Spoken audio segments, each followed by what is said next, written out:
Ever since Boris Cherny, the creator of Claude Code, and Peter Steinberger, the creator of OpenClaw, both posted about loops, the term started showing up everywhere. But what are loops?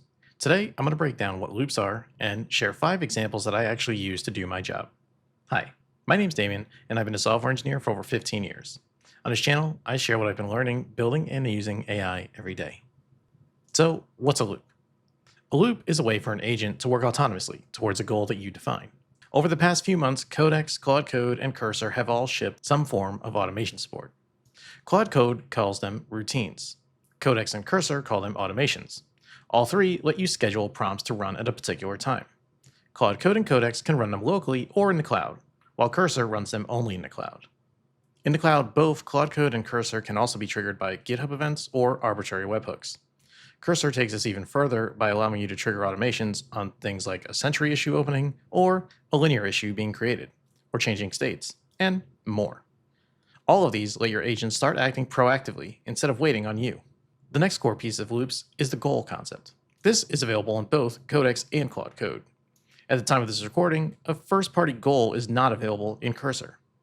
A goal lets you tell the agent what to work toward, and then get out of the way. Goals are great when you have a way to describe a definition of done for a particular task. That can be a deterministic definition like all tests are passing, or it can be something that the LLM infers. Peter Steinberger shared a great example of this on X. A goal where refactor until you're happy with the architecture. In this example, the LLM is going to make a judgment call on when it's done. With a goal in place, the agent will loop until it's reached its definition of done. Now, let's take a look at some examples of loops that I run. So the first loop I want to share with you is one that I use daily to go through dependency management. So if you've been working on a project and you have something like Dependabot on, you may be running into the issue where you kind of get inundated with all these PRs that have to get reviewed around dependency updates. And so what I have done is I've automated this system for myself in Creator Signal, and that's the example we're looking at here. And so this is Claude Code in the desktop app. And if we go to the routine section, we can dive in. So here we can actually, go ahead and explain something we want automated, choose to create a new routine, whether that's local or remote. And we can kind of see a calendar of different runs. And you can see here that the Dependabot PR review runs daily. Let's click into the Dependabot PR review. And we have the instructions on the right. So this runs daily for me every morning at 9 a.m. in the cloud. And the instructions are here. So basically the instructions are basically the prompt that is going to be running every morning at that time. So review all open Dependabot pull requests. And this is already connected to a specific repository. We can see here, Galarza creator signal. And it's going to go through these steps for all. List all open PRs authored by Dependabot. And we say for each open PR, we're going to spawn a subagent. And using the agent tool with isolation worktree. So it's going to open a separate worktree with a subagent for every single Dependabot PR that's actively open. So in the morning, if Dependabot has opened 5 PRs, it's going to open up 5 different worktrees with 5 different subagents to run through them. And for each agent, it should check out the PR branch in its worktree and determine the CI status for the PR. So we want to know, is this PR already passing or not? And if it's not passing, we're going to do one thing, and if it's passing, we'll do a different thing. And so my CI suite is running on all of these. So the next branch is if CI is failing, we're going to read the CI failure logs. We're going to try to identify the root cause of the failure. And if it can attempt the fix, it's going to do that. So it's going to update code, configuration, or test as needed. Once that's done, it's going to commit that fix and push it up to the PR branch. And if it's unable to fix it, we're going to have it comment its findings on the PR. So this lets us go through and triage maybe some basic issues that might come up. So for example, if a new PR opens, maybe type definitions have changed or an API has changed. Well, we can let Claude take a first stab at seeing, can it actually work through this and solve that problem so that I don't need to. Now, if CI is passing, we're going to review the full change set with GHPRDiff, and we're going to read the dependencies changelog and release notes if they're available. From there, I want Claude to evaluate the risk. It's going to do this through a few different ways. One, it's going to check the version bump. So assuming semantic versioning or semver, we're going to see, is this a major version bump? That is going to be considered a higher risk. Are there breaking changes noted in the changelog? Does it touch security sensitive dependencies? Is it a patch minor update with only bug fixes? Lower risk. If the update appears to be safe, so patch with a or minor with no breaking changes, it's going to go ahead and merge the PR with squash. And if the update is risky, say maybe a major bump or a breaking change or uncertainty, it's going to comment a detailed risk assessment on the PR, explaining what it found and why it chose not to do this. Lastly, after all of the sub-agents have gone through for all of the different PRs that are open, it's actually going to go ahead and compile a summary of all the actions it's taken, send it to a Slack channel. This is the ID of my Slack channel. I have the Slack connector set up for my account. It can go ahead and post a summary in Slack about the total PRs reviewed, which ones were merged, which ones are fixed, and what's left for manual review, and anything it couldn't process and why. And then if there's no open Dependabot PRs, it's going to send a short no open Dependabot PRs message to Slack. So that way I know it ran, but just there was nothing for it to do. So we can see there's a long list of all these different runs. And if we click into one, we can actually see everything that it did. And we can see a summary of the prompt, and it sent it. But the more interesting thing is to go ahead and look at Slack. So we can look at the last few days of these runs for the Dependabot PR review. So this is Creator Signal, a Slack channel that I have for it, and here's where it posts. So we can see on Friday, June 19th, 7 PRs were reviewed, 6 were merged, and 1 was left for manual review. So each of these also had to patch the net IMAP change. That was a security issue. And so we can see that it merged PRs 205, 206, 207, 208, 209, and 211. We also get a little summary that includes what the name of the dependency was, what the version bump was, and some notes. Then we can see what's left for manual review. So there was a should have matchers update that went from 7.0.1 to 8.0.1, and it documents that that's a major version bump, and it had some documented breaking changes. The next automation I want to share with you is one that I use for helping me maintain the docs inside of Emma's repo and code base. So her agents.md explicitly calls out as part of its definition of done that any docs are updated as part of it. So docs are updated when adding a module, source adapter, module boundary, or a workflow. Now, as you know, sometimes these things get missed, and so they don't always come through. And so what I've done instead here for that is set up a docs drift monitor. So if we open up automations in Codex here, this is my Emma docs drift monitor. So this one's going to run every morning at 6 a.m.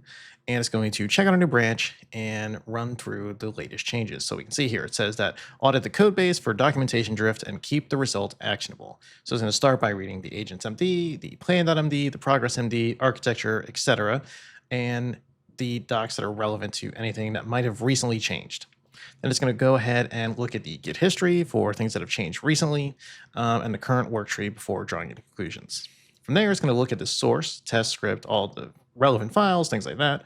And in particular, it's going to check and see if there are changes that have happened that maybe are not reflected inside of the documentation. From there, it's going to go ahead and note that if there is any missing documentation and the update is clear and it's low risk, then it's going to go ahead and make the smallest accurate doc change to the repo and run some lightweight verification for the docs for formatting if they're available.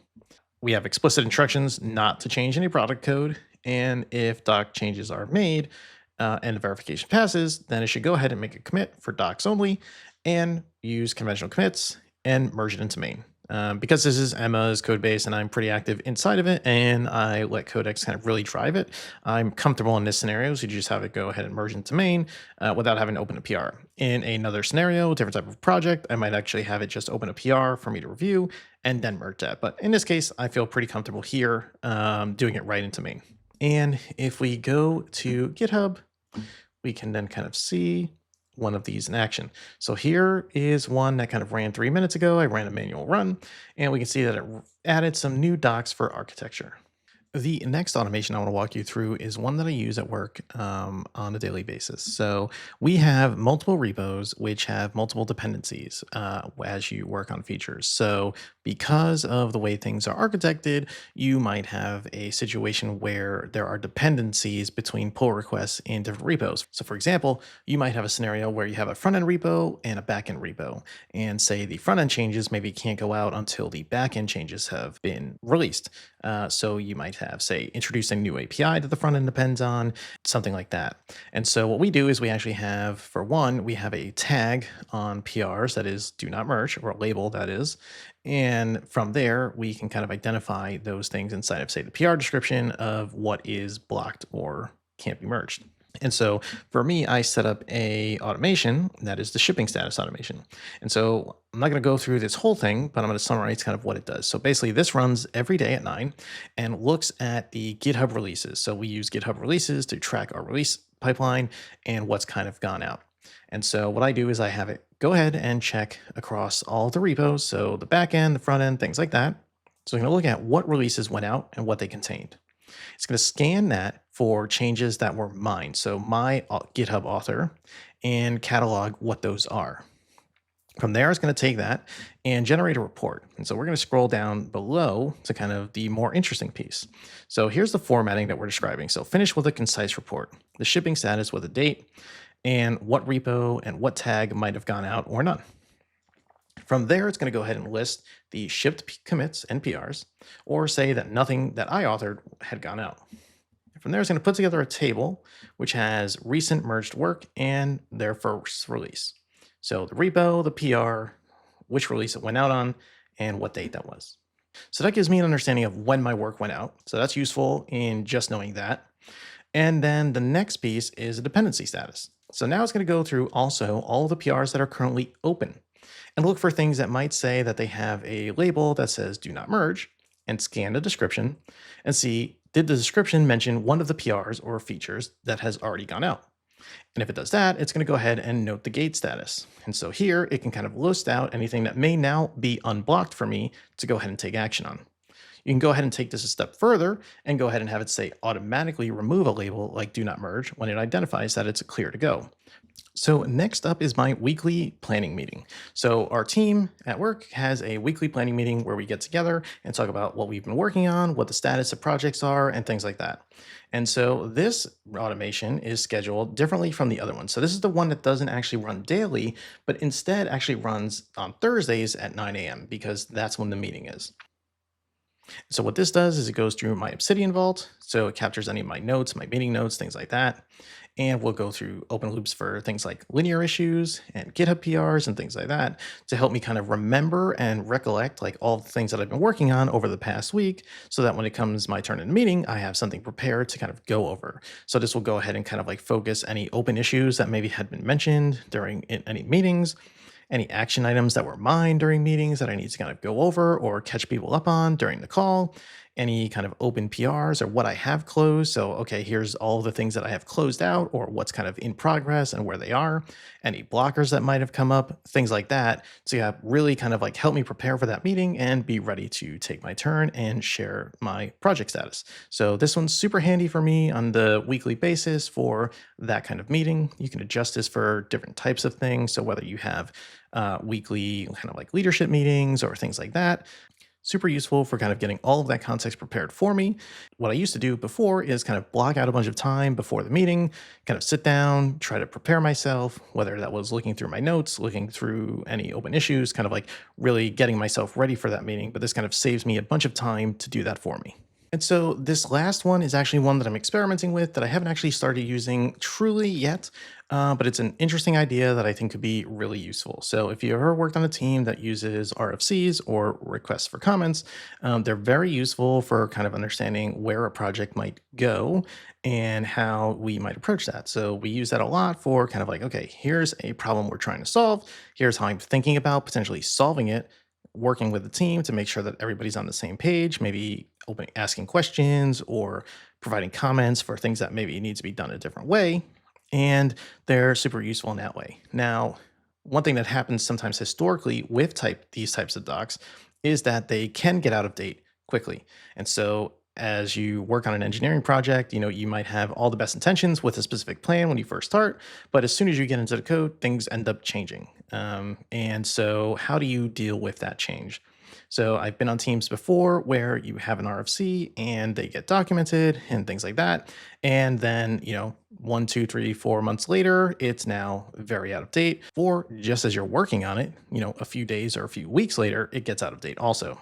And so my goal here is to set up another weekly monitor that analyzes active RFCs. So what I do there is I set up an environment variable with some Notion IDs. So in this case, The difference between this and the documentation one is that the RFCs don't live in the code base, they actually live in Notion.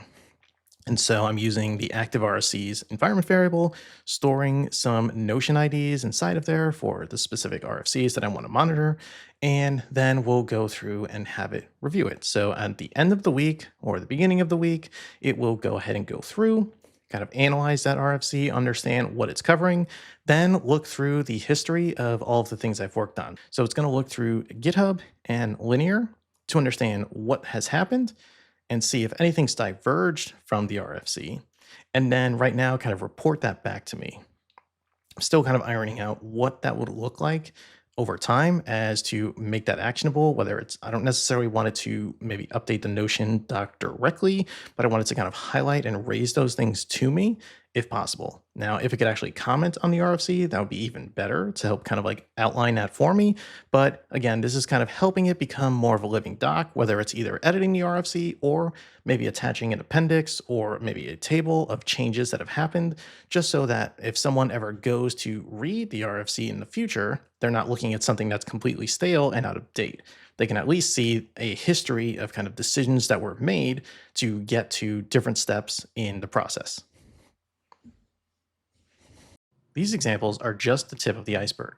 My goal isn't to replace my entire workflow with loops, but rather have them help me automate the mundane routine tasks. I put together all of these prompts on my website. You can find them at damiangalarza.com/loops. I'll also leave a link in the description. Check them out and modify them for your own use case. If you're looking for more inspiration, Matthew Berman has been working on a loop library. It catalogs a whole range of different examples of loops that you can pull down and use yourself. The RFC drift loop is the one that I'm experimenting with next. If you want to see how it turns out, and the other loops I run as I build them, subscribe to the channel. And if you want new loops in your inbox, the newsletter link is in the description.